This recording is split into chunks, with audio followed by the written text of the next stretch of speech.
പരിശുദ്ധ പരമാ ദിവ്യ കാരുണ്യത്തിന് നേരവും ആരാധനയും സ്തുതിയും പുകഴ്ചയും ഉണ്ടായിരിക്കട്ടെ. പരിശുദ്ധ പരമാ ദിവ്യ കാരുണ്യത്തിന് നേരവും ആരാധനയും സ്തുതിയും പുകഴ്ചയും ഉണ്ടായിരിക്കട്ടെ. പരിശുദ്ധ പരമാ ദിവ്യ കാരുണ്യത്തിന് നേരവും ആരാധനയും സ്തുതിയും പുകഴ്ചയും ഉണ്ടായിരിക്കട്ടെ.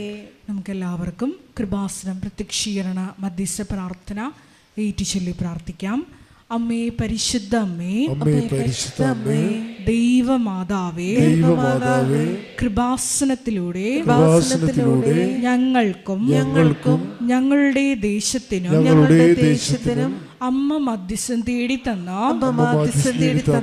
എല്ലാ അനുഗ്രഹങ്ങൾക്കും കൃപകൾക്കും ഞങ്ങളിപ്പോൾ ഹൃദയം നിറഞ്ഞ നന്ദി പറയുന്നു. സ്തുതിച്ചു പ്രാർത്ഥിക്കാം. Hallelujah, hallelujah. നാളിതുവരെ ഞങ്ങൾക്ക് ലഭിച്ച എല്ലാ കൃപകൾക്കും അനുഗ്രഹങ്ങൾക്കും നന്ദി പറയുന്നു. Hallelujah, hallelujah. മഹത്വം, മഹത്വം, ആരാധന, ആരാധന. ദൈവപിതാവേ നന്ദി, ദൈവപിതാവേ മഹത്വം, ദൈവപിതാവേ ആരാധന.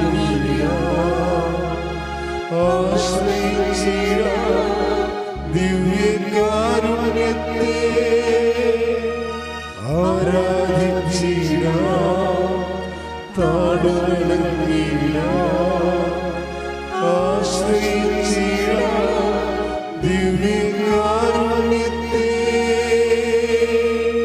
പരിശുദ്ധ പരമാ ദിവ്യ കാരുണ്യത്തിന് നേരവും ആരാധനയും സ്തുതിയും പുകഴ്ചയും ഉണ്ടായിരിക്കട്ടെ.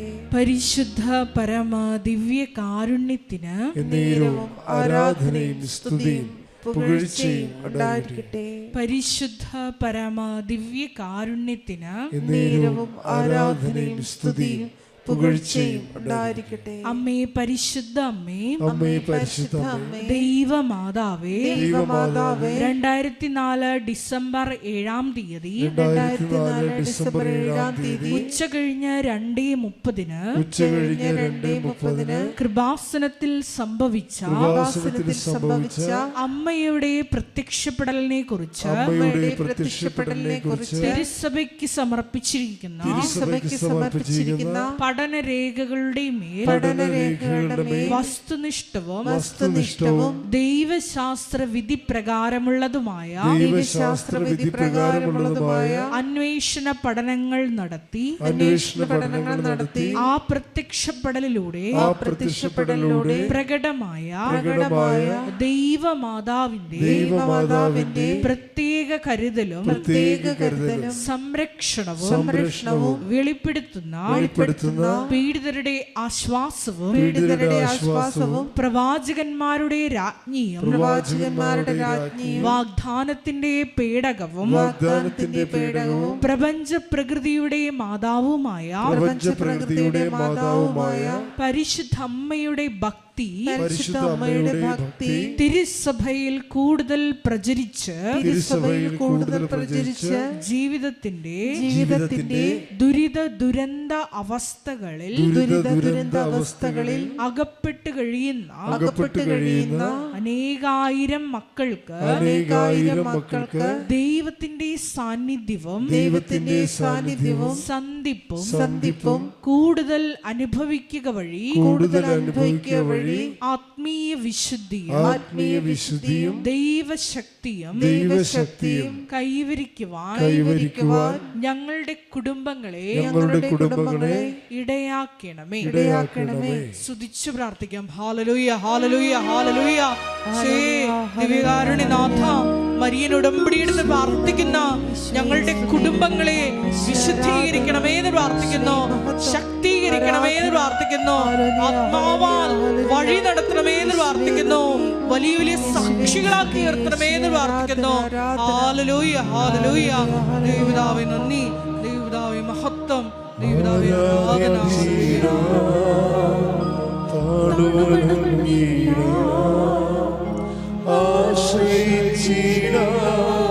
ദിവ്യകാരുണ്യത്തെ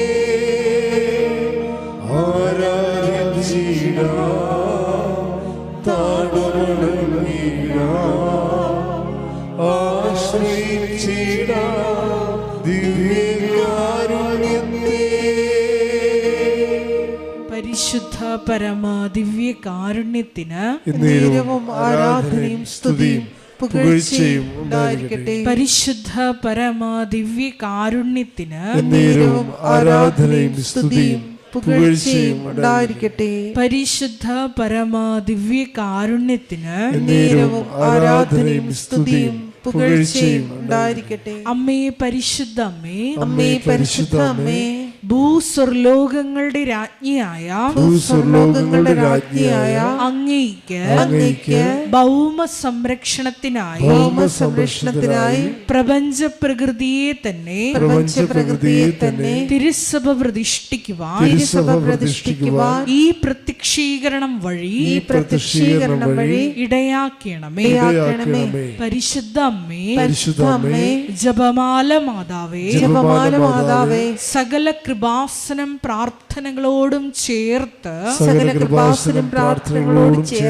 ഞങ്ങൾ ഇപ്പോൾ പ്രാർത്ഥിക്കുന്ന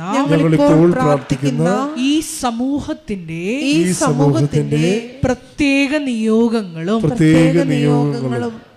മൗനമായിട്ട് നമ്മുടെ വ്യക്തിപരമായ പ്രാർത്ഥനാ വിഷയങ്ങളും സമാനമായിട്ടുള്ള ജീവിത ദുരിതങ്ങളിലൂടെ കടന്നു പോകുന്ന മക്കളെയും കൃപാസനത്തിൽ ജീവനോടെ പ്രത്യക്ഷയായ ദൈവമാതാവിൻ്റെ മധ്യസ്ഥയിൽ ദിവ്യകാരുണ്യ സന്നിധിയിൽ സമർപ്പിച്ച് നമുക്കൊരു നിമിഷം പ്രാർത്ഥിക്കാം.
അമ്മയുടെ പ്രത്യക്ഷീകരണത്തിന്റെ ഈ അനുഗ്രഹവേളയിൽ ഞങ്ങൾക്ക് സാധിച്ചു തരുവാൻ കനിയണമേ.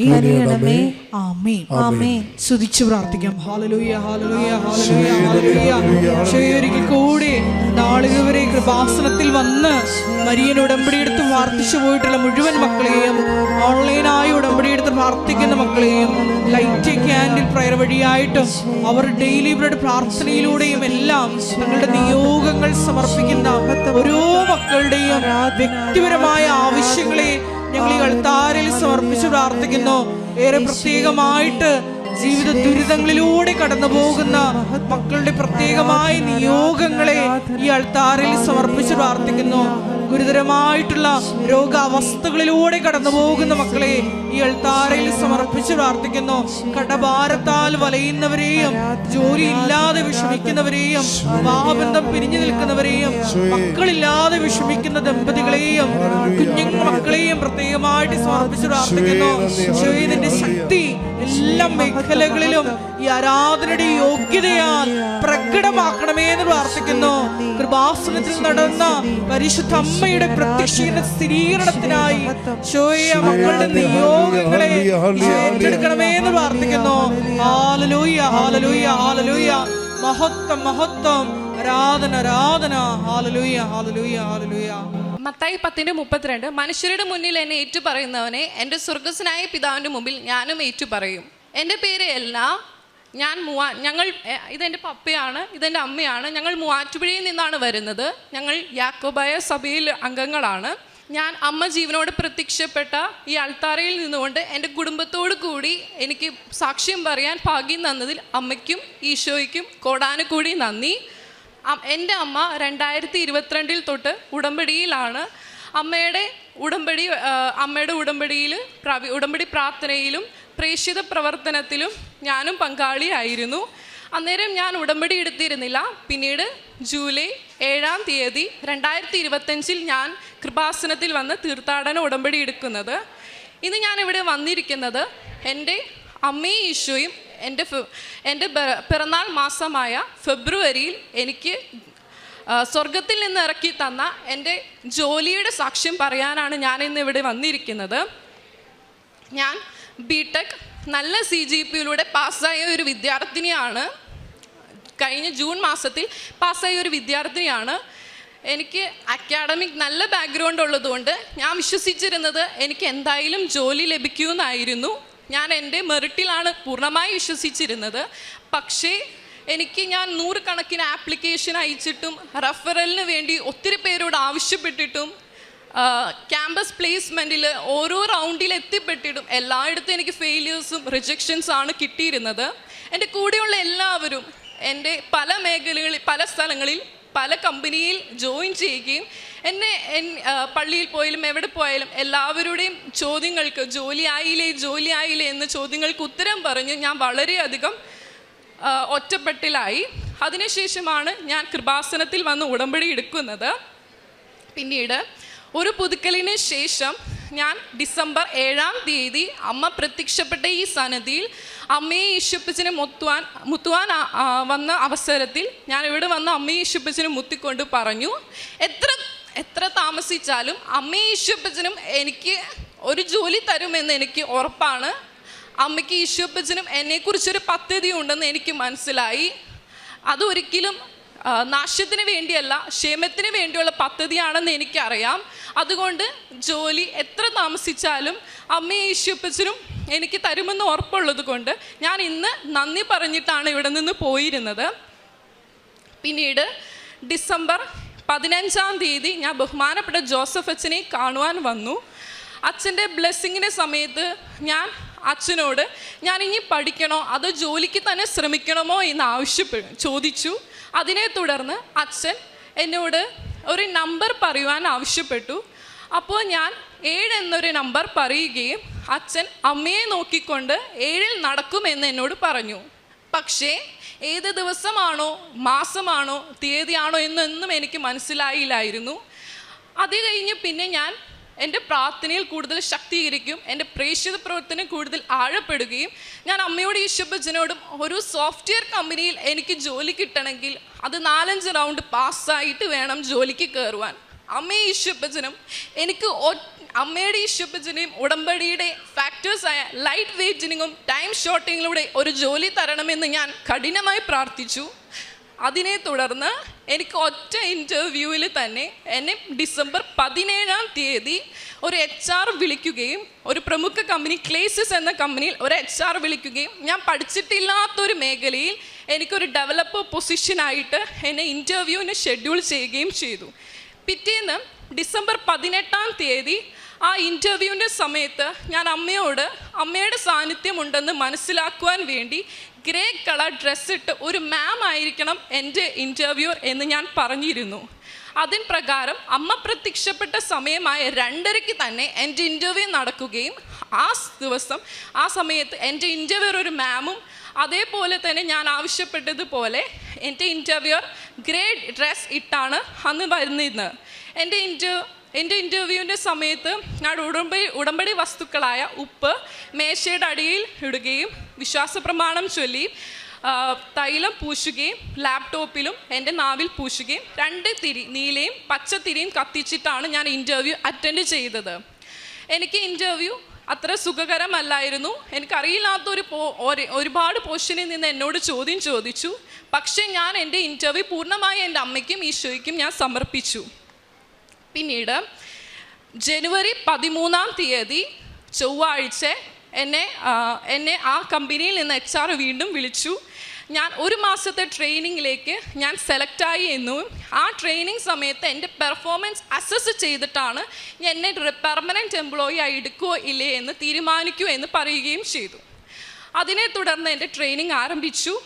ആ സമയത്ത് എൻ്റെ കൂടെ ഒരു ഫ്രണ്ടും ഒരു ടീമിൽ കമ്പനിയിലേക്ക് സെലക്ട് ആയിരുന്നു. പക്ഷേ എൻ്റെ ഫ്രണ്ടും ഞാനും വേറെ വേറെ ടീമിലായിരുന്നു. എൻ്റെ ടീമിൽ ഞാൻ ഒറ്റയ്ക്കായിരുന്നു, ഫ്രണ്ട് ടീമിൽ ഒത്തിരി പേരുണ്ടായിരുന്നു. എനിക്ക് ആരോടും ഒരു ഡൗട്ട് ചോദിക്കാൻ, എനിക്ക് പഠിച്ചിട്ടില്ലാത്ത മേഖലയായതുകൊണ്ട് ഒരു കാര്യം എനിക്ക് അറിയില്ലായിരുന്നു. അന്നേരം എൻ്റെ ടീം ലീഡ് കുറച്ച് സ്ട്രിക്റ്റ് ആയിരുന്നു. എനിക്ക് ആ ടീം ലീഡ് ഒന്നും ചോദിക്കാൻ പറ്റാതെ, ടാസ്ക് ഒന്നും കംപ്ലീറ്റ് ചെയ്യാൻ പറ്റാതെ, പ്രൊജക്റ്റ് ഒന്നും പൂർത്തീകരിക്കാൻ പറ്റാതെ ഞാൻ വളരെയധികം ഒറ്റപ്പെട്ടു. ആ സമയത്ത് എനിക്ക് ആ ജോലി ഒട്ടും ഇഷ്ടപ്പെടുന്നില്ല. ഞാൻ അന്നേരം എൻ്റെ അമ്മയോടും ഈശോയോടും പറഞ്ഞു, നിങ്ങളുടെ 2 പേരുടെ ഹിതം എന്നിൽ ഭവിച്ചുകൊണ്ട് അമ്മയ്ക്ക് ഈശോപ്പന് ഈ ജോലി ഇഷ്ടമാണ്, ഇതാണ് എൻ്റെ ജോലിയെങ്കിൽ ഇത് നല്ലതാണ് എന്ന് എനിക്ക് ഉറപ്പാണ്. അമ്മയെ, പരിശുദ്ധ അമ്മേ, എനിക്ക് ഈ ടീം ലീഡ് കുറച്ചും കൂടി സോഫ്റ്റായി പെരുമാറും, എന്നെ കുറച്ചും കൂടി അമ്മയെ ഈശോപ്പിച്ചും എനിക്ക് കുറച്ചും കൂടി അത് മനസ്സിലാക്കി തരണമേ എന്ന് ഞാൻ പ്രാർത്ഥിച്ചു. അതിനെ തുടർന്ന് എൻ്റെ ഒരാഴ്ചയ്ക്ക് ശേഷം എൻ്റെ ടീം ലീഡ് കുറച്ചും കൂടി സോഫ്റ്റായി, നല്ലപോലെ കമ്പനിയായി എന്നെ എല്ലാ കാര്യങ്ങളും പഠിപ്പിച്ചു തന്ന് എന്നെ അനുഗ്രഹിച്ചു. അതിനുശേഷം എൻ്റെ ട്രെയിനിങ് കഴിഞ്ഞു. പിന്നീട് ഫെബ്രുവരി 26 അച്ഛനെ ഡെയിലി ബ്രെഡ് കാണുന്ന സമയത്ത് അച്ഛൻ പറഞ്ഞു, ഈശോ 7 എന്നൊരു ഗോൾഡൻ ലെറ്ററിൽ കാണിക്കുന്നതായി പറഞ്ഞു. അത് കഴിഞ്ഞ് പിന്നീട് ഫെബ്രുവരി 27 എനിക്ക് മെയിലിൽ എൻ്റെ ഓഫർ ലെറ്റർ വരികയും അച്ഛൻ പറഞ്ഞ് 26 ശേഷമുള്ള 7-ാം ദിവസമായ മാർച്ച് 4 എനിക്ക് കമ്പനിയിൽ ജോയിൻ ചെയ്യാൻ, സോഫ്റ്റ്വെയർ എഞ്ചിനീയറായി ജോയിൻ ചെയ്യാൻ പറഞ്ഞുകൊണ്ട് മെയിൽ വരികയും ചെയ്തു. കമ്പനിയിൽ ഒരു നിയമമുണ്ടായിരുന്നു, ഫ്രഷേഴ്സിന് ഒരു LPA കൂടുതൽ ആർക്കും കൊടുക്കരുത് എന്നൊരു നിയമമുണ്ടായിരുന്നു. അത് അറിഞ്ഞേ പിന്നെ ഞാൻ അമ്മയോടും ഈശോപ്പച്ചനും മത്തായി 19:26 പറയുന്ന പ്രകാരം മനുഷ്യർക്ക് അസാധ്യമായത് ദൈവത്തിന് സാധ്യമായ എന്ന് എനിക്ക് തെളിവായിട്ട് എൻ്റെ ഒരു LPയിൽ നിന്ന് എനിക്ക് കുറച്ചും കൂടി മാസവരുമാനം കുറച്ചും കൂടി കൂട്ടിത്തന്ന് അമ്മയെ, പരിശുദ്ധമ്മയെ എന്നെ അനുഗ്രഹിക്കണമേ എന്ന് ഞാൻ പ്രാർത്ഥിച്ചതിനെ തുടർന്ന് വേറെ ആർക്കും ആ കമ്പനിയിൽ കൊടുക്കാത്തത് വർഷവരുമാനം ഒരു LPയിൽ നിന്ന് എൻ്റെ അമ്മയെ ഈശോയും എനിക്കത് 2 LPA ആയിട്ട് അനുഗ്രഹിച്ചു തന്നു. അങ്ങനെ ഞാൻ നാളെ മാർച്ച് 4 കമ്പനിയിൽ ജോയിൻ ചെയ്യാൻ പോവുകയാണ്. ഞാൻ പറഞ്ഞതുപോലെ ജോയിൻ ചെയ്യുന്നതിന് മുന്നേ ഞാൻ അമ്മയോടും ഈശോപ്പച്ചനോടും വന്ന് സാക്ഷ്യം പറയുമെന്ന് പറഞ്ഞിരുന്നതുകൊണ്ടാണ് ഞാൻ ഇന്ന് ഇവിടെ സാക്ഷ്യം പറയാൻ വന്നത്. എൻ്റെ യോഗ്യതയാലല്ല, അമ്മയുടെ കൃപയാൽ ഒരു ഉടമ്പടിയുടെ ഫാക്ടേഴ്സായ ലൈറ്റ് വെയ്റ്റിംഗ്, ടൈം ഷോർട്ടനിങ്ങിലൂടെയാണ് എനിക്ക് ഈ ജോലി ലഭിച്ചത്. അമ്മയ്ക്കും ഈശോപ്പച്ചനും ഈ അനുഗ്രഹം തന്നതിന് അമ്മയ്ക്കും ഈശോപ്പച്ചനും കോടാനുകൂടി നന്ദി. രണ്ടാമത്തെ എൻ്റെ ഒരു നിയോഗമായിരുന്നു എൻ്റെ അമ്മയുടെ ചേച്ചിയുടെ മോന് വിവാഹം കഴിഞ്ഞ് 7 വർഷമായിട്ടും കുഞ്ഞുങ്ങളുണ്ടായിരുന്നില്ല. അന്നേരം ഞാനിവിടെ അച്ഛനെ കാണാൻ വന്ന ദിവസം കൃപാസനത്തിൽ വെച്ച് അമ്മയോട് ഈശോയോട് പ്രാർത്ഥിച്ചപ്പോൾ ഡിസംബർ മാസത്തിൽ അമ്മയ്ക്ക് ഈശോയിനെ കിട്ടിയ മാസമാണല്ലോ, ആ മാസത്തിൽ തന്നെ എൻ്റെ ചേട്ടായിക്ക് ഒരു മംഗളവാർത്ത ഉണ്ടാകണമേ എന്ന് ഞാൻ പ്രാർത്ഥിച്ചു. ഞാൻ കൃപാസനത്തിൽ നിന്ന് പോകുന്നതിന് മുൻപേ ആയിട്ട് ചേട്ടായിയുടെ അമ്മ എന്നെ വിളിക്കാനിടയായി. ചേട്ടായിയുടെ ചേച്ചി ഗർഭിണിയായി എന്ന് പറഞ്ഞുകൊണ്ട് അമ്മയെ ഈശോപ്പച്ചനും ഈ അനുഗ്രഹം തന്നതിന് കൊടാനുകൂടി നന്ദി. പ്രേക്ഷിത പ്രവർത്തനമായിട്ട് ഞാൻ ഇവിടുന്ന് എല്ലാ മാസം എൻ്റെ അമ്മയോട് കൂടി ഞാൻ പത്രം വാങ്ങുകയും അതിൽ വിശ്വാസപ്രമാണം ചൊല്ലി തൈലം പൂശിയും പ്രത്യക്ഷീകരണ പ്രാർത്ഥന ഫോട്ടോസ്റ്റാറ്റും എടുത്തും മത്തായി 21-22 വിശ്വസ്തോടെ പ്രാർത്ഥിക്കുന്നതെല്ലാം നിങ്ങൾക്ക് ലഭിക്കുമെന്ന വചനം എഴുതിയും ആണ് ഞാൻ എല്ലാവർക്കും കൊടുത്തിരുന്നത്. കഴിഞ്ഞ മാസമായ ഫെബ്രുവരി 8 ഞാൻ ഇവിടെ വന്ന്, എൻ്റെ പിറന്നാൾ ദിവസം ഫെബ്രുവരി 8 ഞാൻ ഇവിടെ വന്ന് 8 കെട്ട് പത്രം വാങ്ങിക്കുകയും ഞാൻ 144 പ്രത്യക്ഷീകരണ പ്രാർത്ഥന എൻ്റെ സ്വന്തം കൈകൊണ്ട് എഴുതി 4 സ്ഥലങ്ങളിൽ 2 കെട്ട് പത്രമായി എനിക്ക് ജോലി കിട്ടുന്നതിന് മുന്നേ ജോലി അമ്മയെ ഈശോപ്പച്ചന് തന്നു എന്ന് ഒരു പ്രത്യക്ഷീകരണ സാക്ഷ്യമായി എല്ലാവരോടും പറഞ്ഞ് അറിയുന്നവരെ ആഴപ്പെടുത്തുവാനും അറിയില്ലാത്തവരെ അറിയിക്കുവാനുമായി എനിക്ക് അന്ന് സാധിച്ചു. എല്ലാവരോടും ഞാൻ ആ പത്രം പറഞ്ഞു കൊടുത്തു. ഞാൻ ഡെയിലി ബ്രെഡ്, അതേപോലെ ഉടമ്പടി ധ്യാനവും അച്ഛൻ പറയുന്ന ഓരോ കാര്യങ്ങൾ നോട്ട് ചെയ്തും അച്ഛൻ പറയുന്ന ഓരോ വചനങ്ങളും വാക്യങ്ങളും ഞാൻ എൻ്റെ ബൈബിളിൽ കുറിച്ച് വെച്ച് ഞാനത് എല്ലാവർക്കും അതിൻ്റെ കൂടെ ആ വാക്യങ്ങളും വചനങ്ങളും ലിങ്കിൻ്റെ കൂടെ എല്ലാവർക്കും സോഷ്യൽ മീഡിയയിൽ ഷെയർ ചെയ്യുമായിരുന്നു. എൻ്റെ ഉടമ്പടി എടുത്തതിനുള്ള ശേഷമുള്ള എൻ്റെ ആത്മീയ ജീവിതം. ഞാൻ ഉടമ്പടി എടുത്തതിന് ശേഷം എൻ്റെ ഈശോയും അമ്മയുമായിട്ടുള്ള സ്നേഹബന്ധത്തിൽ വളരെയധികം ആഴപ്പെടുവാനും ഒത്തിരി എൻ്റെ സങ്കടങ്ങൾ, സന്തോഷങ്ങൾ പറയുവാനും പങ്കുവയ്ക്കുവാനും എനിക്ക് സാധിച്ചു. ഞാൻ എന്നും എൻ്റെ ജോലി തടസ്സം കാരണം ഏഷ്യായ 45:2 ഞാൻ നിനക്ക് മുമ്പായി പോയി എൻ്റെ മലകൾ നിരപ്പാക്കുകയും പിച്ചളവാതുകൾ തകർക്കുകയും ഇരുമ്പോടാമ്പുകൾ ഒടുക്കുകയും ചെയ്ത് എന്നുള്ള ആ വചനം വായിച്ചിട്ടാണ് ഞാൻ എന്നും പ്രാർത്ഥിക്കാറ്. ഞാൻ അച്ഛൻ പറഞ്ഞതുപോലെ തന്നെ മർക്കോസ് 1:15 പറഞ്ഞ പ്രകാരം സമയം പൂർത്തിയായി, ദൈവരാജ്യം സമീപിച്ചിരിക്കുന്നു, അനുദപിച്ച് സുവിശേഷത്തിൽ വിശ്വസിക്കും എന്ന് പറഞ്ഞ പ്രകാരം കുമ്പസാര ജപം ചൊല്ലി വേണം, അനുദപിച്ച് പാപങ്ങൾ ഏറ്റുപറഞ്ഞിട്ട് വേണം സുവിശേഷം വായിക്കാൻ എന്ന് പറഞ്ഞതിന് പ്രകാരം ഞാൻ ബൈബിൾ വായിക്കുമ്പോൾ കുമ്പസാരം ചൊല്ലി എൻ്റെ പാപങ്ങൾ ഏറ്റുപറഞ്ഞ് അനുദപിച്ചിട്ടാണ് സുവിശേഷങ്ങൾ വായിക്കാറ്. ഞാനൊരു യാക്കോബായ സഭയാണ്. അവിടത്തെ പോലെ 40 ദിവസം കഴിഞ്ഞിട്ടാണ് കുമ്പസാരിക്കാറ്. പക്ഷേ ഞാൻ 2 ആഴ്ച കൂടുമ്പോൾ കുമ്പസാരിക്കുകയും വിശുദ്ധ കുർബാന ഒത്തിരി പ്രാവശ്യം വിശുദ്ധ കുർബാനയ്ക്ക് പങ്കാളിയാകുകയും വിശുദ്ധ കുർബാന അനുഭവിക്കുകയും ചെയ്യാറുണ്ട്. ഞാൻ രാവിലെ 5:30-ക്കും ഉച്ചയ്ക്ക് അമ്മ പ്രത്യക്ഷപ്പെട്ട സമയമായ 2:30-ക്കും വൈകുന്നേരം എൻ്റെ കുടുംബത്തോടു കൂടിയും ജപമാലയും ചൊല്ലി ഞാൻ പ്രാർത്ഥിക്കാറുണ്ട്. കാരുണ്യ പ്രവൃത്തിയായിട്ട് ഞാൻ ചെയ്യാറ്, അമ്മയുടെ കൂടെ അനാഥശാലയിൽ പോയി എല്ലാവർക്കും ഒരു നേരത്തെ ആഹാരം കൊടുക്കുകയും എനിക്ക് കിട്ടുന്ന പോക്കറ്റ് മണിയായിട്ട് കിട്ടുന്ന പൈസ എല്ലാം കൂട്ടിവെച്ച് കുടുക്കയിൽ സൂക്ഷിച്ച് അത് കൂട്ടി ഞാൻ എല്ലാവർക്കും ആഹാരമായി കൊടുക്കാറുണ്ട്. അമ്മയെ ഈശോപ്പച്ചിൽ നിന്ന ഈ അനുഗ്രഹത്തിന് കൊടാനുകൂടി നന്ദി പറഞ്ഞുകൊണ്ട് ഞാൻ എൻ്റെ സാക്ഷ്യം നിർത്തുന്നു. ആദ്യമായി ഞാൻ എൻ്റെ തിരുക്കുമാരനും എൻ്റെ അമ്മയ്ക്കും ഞാൻ 1000 കോടി നന്ദി പറയുന്നു. എൻ്റെ പേര് ഓമന പ്രഭാകരൻ. ഞാൻ വരുന്നത് ഇടുക്കിയിൽ നിന്നും. ഞാനിവിടെ വരാനുള്ള സാഹചര്യം, എനിക്ക് ഒരു 10 വർഷം ആയി എനിക്ക് തലകറക്കമായിരുന്നു, ഈ ബാലൻസിൻ്റെ തലകറക്കം.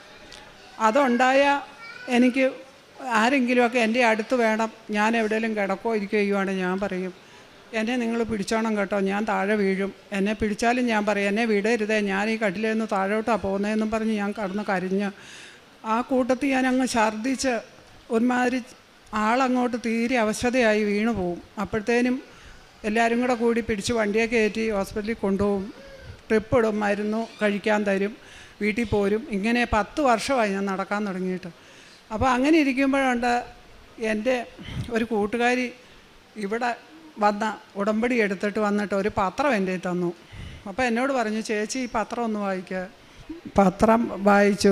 പത്രം വായിച്ചു കഴിഞ്ഞപ്പോഴത്തേനും ഞാൻ അതിനകത്തെ സാക്ഷ്യങ്ങളെല്ലാം വായിച്ചിട്ട് എനിക്കത് ഭയങ്കര വിശ്വാസവും ഇഷ്ടമായിരുന്നു. എനിക്ക് നേരത്തെ മുതലേ എൻ്റെ അമ്മ മാതാവിനെ എനിക്ക് എൻ്റെ ചെറുപ്പം മുതലേ എന്ന് പറഞ്ഞ പോലെ എനിക്ക് വളരെ ഇഷ്ടമായിരുന്നു. ഞാൻ എവിടെ പള്ളി കണ്ടാലും ഏത് വഴിക്ക് പോയാലും ഞാൻ ആ പള്ളി കയറുകയും പ്രാർത്ഥിക്കുകയൊക്കെ ചെയ്യും. അപ്പോൾ അവിടെയുള്ളവരെല്ലാം പറയും, ഞങ്ങളുടെ കൂടെ പള്ളിയിൽ പോരെ, ഞങ്ങൾക്ക് പള്ളിയിൽ കൊണ്ടുപോകാൻ ഭയങ്കര ഇഷ്ടമാണെന്നൊക്കെ. അങ്ങനെ ഞാൻ ആ പത്രം വായിച്ച് എനിക്ക് അതിൻ്റെ അനുഭവം കണ്ടപ്പോൾ ഞാൻ ഓർത്തു, എനിക്കിവിടെ ഒന്ന് വരണം. ഞാൻ ഇവിടെ വന്ന് ഞാൻ ഉടമ്പടി എടുത്തതിന് ശേഷം എനിക്ക് ഇവിടെ നിന്ന് കിട്ടിയ നേർച്ച വസ്തുക്കൾ ഉപയോഗിച്ച് പ്രാർത്ഥിക്കുകയും പ്രതികൃഷ്ണ പ്രാർത്ഥന ചെല്ലുകയും ഞാൻ ബൈബിൾ വായിക്കുകയും എല്ലാം ഞാൻ ചെയ്ത് വിശ്വാസത്തോടെ ഞാൻ പ്രാർത്ഥിച്ച് ഇപ്പോൾ എനിക്ക് തലകറക്കമില്ല, ഞാൻ ഒരു മരുന്നും കഴിക്കുന്നില്ല, ഒരു ഹോസ്പിറ്റലിലും പോകുന്നില്ല. അതിന് എൻ്റെ ഈശോയോടും എൻ്റെ അമ്മയോടും എനിക്ക് 1000 കോടി നന്ദി പറയുന്നു. അതുപോലെ തന്നെ പിന്നെ എനിക്ക് എൻ്റെ വയറിനകത്തൊരു ഈ കുടലിൻ്റെ അസുഖം ഉണ്ടായിരുന്നു. അത് എന്താണെന്നൊന്നും അറിയത്തില്ലായിരുന്നു. ഒരു 6-7 വർഷം മുമ്പ് എനിക്ക് ഓപ്പറേഷൻ ചെയ്തായിരുന്നു. പിത്താശയം എടുത്ത് കളഞ്ഞു. അത് കഴിഞ്ഞതിന് ശേഷം എനിക്ക് ഒരു ഗ്യാസ് പോലെ ഉരുണ്ട് മഴിച്ച് കയറി വരും. എന്നും ഞാൻ ഹോസ്പിറ്റലിൽ ചെല്ലുമ്പോൾ ഡോക്ടറോട് പറയും, ഡോക്ടർ എൻ്റെ വയറിനകത്ത് ഇങ്ങനെ എന്തോ പ്രശ്നം. അത് ഡോക്ടർ പറയും ഗ്യാസാകി. അങ്ങനെ നടന്ന് ഈ കഴിഞ്ഞ വർഷം ഞാൻ ഇവിടെ വന്ന് ഉടമ്പടി എടുത്തതിന് ശേഷം ഞാൻ ഹോസ്പിറ്റലിൽ പോയി. എനിക്ക് ഭയങ്കര വേദനയും ഭയങ്കര തടിപ്പുമായിരുന്നു വയറിന് പുറമെ. അപ്പോൾ ഹോസ്പിറ്റലിൽ ചെന്ന് സ്കാൻ ചെയ്തു, ECG എല്ലാ ടെസ്റ്റും കഴിഞ്ഞപ്പോൾ ഡോക്ടർ പറഞ്ഞു, ചേച്ചിക്ക് ഇവിടെ ഓപ്പറേഷൻ ചെയ്യാൻ പറ്റത്തില്ല, മെഡിക്കൽ കോളേജിന് പോകണം, കാർഡിയോളജി ഉള്ളിടത്തേ പോകാൻ പറ്റൂ എന്ന് പറഞ്ഞു. അപ്പോഴത്തേക്കും ഞാൻ തീരുമാനിച്ചു, എൻ്റെ അമ്മേ ഞാൻ അമ്മയെ വന്നറിഞ്ഞ ഒരു മകൾ, അമ്മയുടെ മകളാണ്. എൻ്റെ ഈശോയും അമ്മ എന്നെ കൈവിടുകയില്ലെന്ന് എനിക്ക് നല്ല വിശ്വാസമുണ്ട്. എൻ്റെ വയറ്റേൽ ഇനിയും കത്തി വെക്കാൻ ഞാൻ അനുവദിക്കില്ല. എൻ്റെ അമ്മ എന്നെ വിടുകയില്ല. ഞാൻ ആ വിശ്വാസത്തോടുകൂടി വേറൊരു ഡോക്ടറെ പോയി കണ്ടു. ഡോക്ടറെ കാണാൻ പോകുമ്പോൾ ഞാൻ എൻ്റെ ഉടമ്പടി വസ്തുക്കളും എൻ്റെ കയ്യിലുണ്ട്, എൻ്റെ അമ്മയുടെ കാശുരൂപം ഉണ്ട്. ഞാൻ ഇതും കൊണ്ട് പ്രാർത്ഥിച്ച് ആ മുറിക്കകത്ത് കയറി. ഡോക്ടർ ഈ റിസൾട്ടെല്ലാം മേടിച്ച് നോക്കിയേച്ച് പറഞ്ഞു, ഇത് ഭയങ്കര റിസ്ക് ആകട്ടോ ഇവിടെ ചെയ്യാൻ. പിന്നെ ഞാനൊന്ന് മൈക്ക് ഡോക്ടറെ കാണട്ടെ, എന്നിട്ട് നിങ്ങളെ വിളിക്കാം. എൻ്റെ മോൻ്റെ നമ്പരും മേടിച്ചു. അപ്പം ഞാൻ അവിടെ നിന്ന് ഇറങ്ങിയപ്പോൾ ഞാൻ പ്രാർത്ഥിച്ചു, എൻ്റെ അമ്മേ എന്നെ വിളിപ്പിക്കല്ലേ, ഡോക്ടർ എന്നെ വിളിക്കരുത്, ഞാൻ എൻ്റെ ശരീരത്തിൽ കത്തി വെക്കാൻ അനുവദിക്കുകയില്ല. ഞാൻ എന്നിട്ട് അവിടെ നിന്ന് ഇറങ്ങിപ്പോന്നു. ഈ നിമിഷം ഇപ്പോൾ 1 വർഷം കഴിഞ്ഞു, ഡോക്ടർ ഇതുവരെ എന്നെ വിളിച്ചിട്ടില്ല, ഞാൻ ഇതിനു വേണ്ടി പോയിട്ടുമില്ല. അതിനുശേഷം ഞാൻ ഇവിടെ വന്ന അച്ഛനെ എനിക്ക് കാണാൻ ഭാഗ്യമുണ്ടായി. എൻ്റെ ജോസഫ് അച്ഛനെ ഞാൻ കണ്ടു. അച്ഛൻ എനിക്ക് പുരട്ടാനായിട്ട് വയസ്സ് തന്നു. ഞാനത് പുരട്ടി പ്രാർത്ഥിച്ചു. എനിക്കിപ്പം നല്ല സൗഖ്യമായി, എനിക്കൊരു കുഴപ്പവും ഇല്ല. അതുപോലെ തന്നെ ഞാൻ അച്ഛൻ്റെ പ്രാർത്ഥന യൂട്യൂബിൽ ഫോണിൽ കാണും. അങ്ങനെ കണ്ട് ഒരു ധ്യാനം കൂടിക്കൊണ്ടിരിക്കുമ്പം ആ ധ്യാനത്തിൽ അച്ഛൻ പറയാണ്, നിങ്ങൾ രോഗമുള്ളിടത്തൊക്കെ കൈവെക്ക്, വേദനയുള്ളിടത്തൊക്കെ കൈവച്ച് പ്രാർത്ഥിച്ചോളാൻ പറഞ്ഞു. ഞാനപ്പോൾ എൻ്റെ ഈ ഇടത്ത് സൈഡിൽ എനിക്ക് കുറേ നാളായിട്ടിങ്ങനെ വേദന. അപ്പോൾ ഈ ടെസ്റ്റുകളെല്ലാം ചെയ്ത് കഴിഞ്ഞപ്പോഴത്തേനും എൻ്റെ ഒരു വാൽവിന് ചുരുക്കമുണ്ട്. അത് ഡോക്ടർ പറഞ്ഞില്ല. അതാണ് എനിക്കിവിടെ ചെയ്യാത്തത്, എന്നോടിത് പറഞ്ഞില്ല. പക്ഷേ എനിക്കെന്തോ അസുഖം ഉണ്ടെന്ന് എനിക്ക് മനസ്സിലായി. ഇത് എന്നെ ചെയ്യുന്നു. അച്ഛൻ എങ്ങനെ പറഞ്ഞു, രോഗമുള്ളിടത്ത് കൈവച്ച് പ്രാർത്ഥിച്ചു. ഞാൻ അപ്പോഴത്തേനും അവിടെ കൈവച്ച് പ്രാർത്ഥിച്ചു. ഇച്ചിരി കഴിഞ്ഞപ്പോൾ അച്ഛൻ പറയുവാണ്, നമുക്ക് ഒരാളിന് 2 വാൽവാണുള്ളത്, അതിലൊരു വാൽവ് ചുരുങ്ങിയത് വികസിച്ച് കാണിക്കുന്നു എന്ന് പറഞ്ഞപ്പോൾ ഞാൻ എൻ്റെ ഈശോയോടും അമ്മയോടും 1000 കോടി നന്ദി പറഞ്ഞ് കരഞ്ഞുകൊണ്ട് സങ്കടത്തോടെ ഞാൻ പറഞ്ഞു, അത് എൻ്റേതാണേന്ന് പറഞ്ഞു.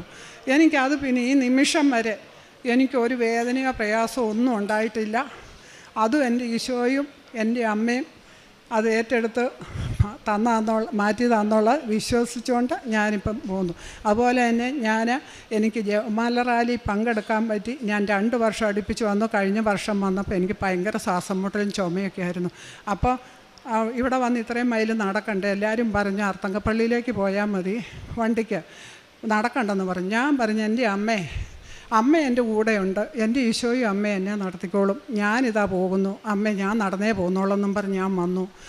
ആ ജപമാല റാലി പങ്കെടുത്ത് എനിക്ക് യാതൊരു കുഴപ്പമില്ല. അർത്തങ്കപ്പള്ളി വന്ന വലിയച്ഛനെ കണ്ട് ഞാൻ പള്ളിക്കകത്ത് കയറി മുട്ടുകൂത്തി പ്രാർത്ഥിക്കാനുള്ള അവസരം കൃപയെ എനിക്ക് തന്നു. അതൊക്കെ എൻ്റെ തിരുക്കുമാരനും അമ്മയും എന്നെ ഏറ്റെടുത്തതിൻ്റെ ഫലമാണെന്ന് ഞാൻ വിശ്വസിക്കുന്നു. അതുപോലെ തന്നെ ഞാൻ പ്രേക്ഷകവേല ചെയ്യുന്നുണ്ട്. ഞാൻ പത്രം ഇവിടുന്ന് കിട്ടുന്ന കൊണ്ടുപോയി കൊടുക്കുമ്പം ആൾക്കാരോട് ഞാൻ പറയുന്ന എൻ്റെ അനുഭവങ്ങൾ പറഞ്ഞാൽ ഞാൻ കൊടുക്കുന്നത്, അല്ലാതെ ഇത് കൊണ്ടുപോയി വലിച്ചെറിഞ്ഞിട്ടോ അല്ലെ നിങ്ങൾ ഇന്നാ ഇത് പിടിച്ചോ ഞാനിതാ പോകുന്നു പറഞ്ഞ് ഞാൻ പോകാറില്ല. ഞാൻ ഓരോ വ്യക്തിയും കണ്ട് എൻ്റെ അനുഭവം ഞാനിവിടെ വന്ന സാഹചര്യവും പറഞ്ഞാണ് ഞാൻ ഈ പത്രം കൊടുക്കുന്നത്. അപ്പോൾ അവരെല്ലാം എന്നോട് പറയുന്നത് എന്താണെന്ന് ചോദിച്ചാൽ, ചേച്ചിക്ക് പള്ളിയിൽ പോകുന്നത് ഞങ്ങളെക്കാളും അനുഗ്രഹമാണ് ചേച്ചിക്ക് കിട്ടുന്നത്. ചേച്ചി അതുകൊണ്ട് പള്ളിയിൽ പോകണം കേട്ടോ, പ്രാർത്ഥിക്കണം. ഞങ്ങൾ പോലും ഇന്ന് വരെ കൃപാസനത്തിൽ പോയിട്ടില്ല, ചേച്ചിക്ക് പോകാൻ സൗകര്യം. ഈ ജപമാല റാലിക്ക് വന്നറിഞ്ഞപ്പോഴും അവരെല്ലാം പറയുമോ അതെന്തൊരു ഭാഗ്യമാണ്. ഞാൻ പറഞ്ഞ എൻ്റെ അമ്മ എൻ്റെ കൂടെയുണ്ട്, എൻ്റെ തിരുവമ്മാനും അമ്മ എന്നെ ഏറ്റെടുത്തിരിക്കുന്നതാണ്, ഞാൻ അതുകൊണ്ട് പോകുന്നതാണ്. അങ്ങനെ ഞാൻ പത്രം കൊണ്ട് കൊടുക്കുമ്പോൾ എല്ലാവർക്കും ഞാൻ പ്രാർത്ഥിച്ച് കൊടുക്കുന്നു. അതുപോലെ തന്നെ ഞാൻ കാരുണ്യപ്രവൃത്തി ചെയ്യാൻ ഹോസ്പിറ്റലിൽ പോയി. ഹോസ്പിറ്റലിൽ ചെന്നപ്പോൾ കുറേ പേരുടെ ബെഡ് വഴി എല്ലാം ഞാൻ പോയി പ്രാർത്ഥിക്കുക. അപ്പോൾ ഞാൻ തീരെ വയ്യാതെ കിടക്കുന്ന ആൾക്കാരുടെ നെറ്റിക്ക് അവരോട് ചോദിക്കും, എൻ്റെ കയ്യിൽ ഇങ്ങനെ ഉടമ്പടി വസ്തുക്കളുണ്ട്, ഞാൻ നെറ്റിക്ക് തൈലം പൂശി ഞാൻ കുരിശ് വരച്ച് പ്രാർത്ഥിക്കട്ടെ എന്ന് ചോദിക്കും. അപ്പോൾ അവർ പറയും പ്രാർത്ഥിച്ചോളാം. അങ്ങനെ ഞാൻ പ്രാർത്ഥിച്ചു കഴിഞ്ഞാൽ ഒരു ബെഡ് ചെന്നപ്പോൾ ഒരച്ഛൻ ഇങ്ങനെ ഉരുണ്ടുമാറിഞ്ഞ് ആ കൊച്ചിനെ പിടിച്ചാൽ കൊച്ചു സമ്മതിക്കുകയല്ല, അച്ഛൻ കിടക്കുമല്ല. ആ കൊച്ചു മടുത്തു. അപ്പോൾ എന്നെ ഇതെന്നറിയാമോ, ഞാൻ ആ കൊച്ചിനോട് ചോദിച്ചു, കൊച്ചേ ഞാൻ ഈ തൈലം ഇച്ചിരി നെറ്റിയെ പുരട്ടിയിട്ട് വന്നു പ്രാർത്ഥിച്ചോട്ടെന്ന് ചോദിച്ചു. ചേച്ചി പ്രാർത്ഥിച്ചോളാൻ പറഞ്ഞു. ഞാൻ ഈ കുരിശ് വരച്ച് വിശ്വാസ പ്രമാണം ചൊല്ലി ഞാൻ പ്രാർത്ഥിച്ചു. അത് കഴിഞ്ഞപ്പോൾ ആ കൊച്ചിനോട് ചോദിച്ചു, കൊച്ചേ എൻ്റെ കയ്യിൽ ഇച്ചിരി ഉപ്പുണ്ട്, ഞാൻ അത് കൂട്ടി ശകലം അച്ഛൻ്റെ നാക്കെ കൊടുക്കട്ടെ എന്ന് ചോദിച്ചു. കൊടുത്തോളാൻ പറഞ്ഞു. എൻ്റെ ഈശോയെ അമ്മയെ ഞാൻ സാക്ഷ്യപ്പെടുത്തി അവിടെ നിന്നാണ് ഞാൻ പ്രാർത്ഥിച്ചത്. അതിൻ്റെ പേരിൽ ആ അച്ഛനുണ്ടല്ലോ, ഞാൻ അവിടെ നിന്ന് മാറുന്നതിന് മുമ്പേ ആ അച്ഛൻ അവിടെ കിടന്ന് ഉറങ്ങുക. എന്തൊരത്ഭുതമാണെന്ന് എനിക്കറിയത്തില്ല. അതുപോലെ ഞാൻ എല്ലാവരും ക്യാൻസർ രോഗികളെയൊക്കെ കാണാം. എന്നെ പറ്റുന്ന പോലെയൊക്കെ ഞാൻ അവർക്ക് വേണ്ട സഹായങ്ങളും കാര്യങ്ങളും ചെയ്യുന്നു. മിക്കപ്പോഴും രോഗികളെ കാണാൻ ഇപ്പോഴാണേലും പോകുന്നുണ്ട്. അതുപോലെ തന്നെ ഞാനിവിടെ വന്ന് പ്രാർത്ഥിക്കുന്നതിൻ്റെ ഫലമായിട്ട് എൻ്റെ ഭവനത്തിലാണേലും ഒത്തിരി അനുഗ്രഹങ്ങൾ കിട്ടി. ആത്മീയ ജീവിതം നല്ല രീതിയിൽ പ്രവർത്തിക്കാനും കൊണ്ടുപോകാനും ഞാൻ എൻ്റെ ഈശോയോടും അമ്മയോടും പ്രാർത്ഥിക്കുന്നു. എനിക്ക് എന്നും എൻ്റെ ജീവിതത്തിൽ എപ്പോഴും ഞാൻ ബൈബിള് വായിക്കുകയും കൊന്ത ചെല്ലുകയും ചെയ്ത് പ്രാർത്ഥിക്കുന്നു.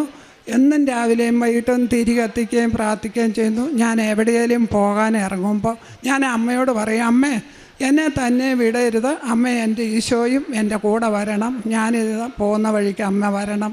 എൻ്റെ കുഞ്ഞുങ്ങൾ പോയാലും ഞാൻ പറയും, എൻ്റെ മോൻ വണ്ടി ഓടിക്കാൻ പോയാലും ഞാൻ പ്രാർത്ഥിച്ചെങ്ങനെയാണ് വിടും. ഇതിനെല്ലാം അമ്മയ്ക്കും ഈശോയ്ക്കും 1000 കോടി നന്ദി പറഞ്ഞുകൊണ്ട് ഞാൻ ഈ വാക്കുകളെ ഇവിടെ നിർത്തുന്നു. നന്ദി.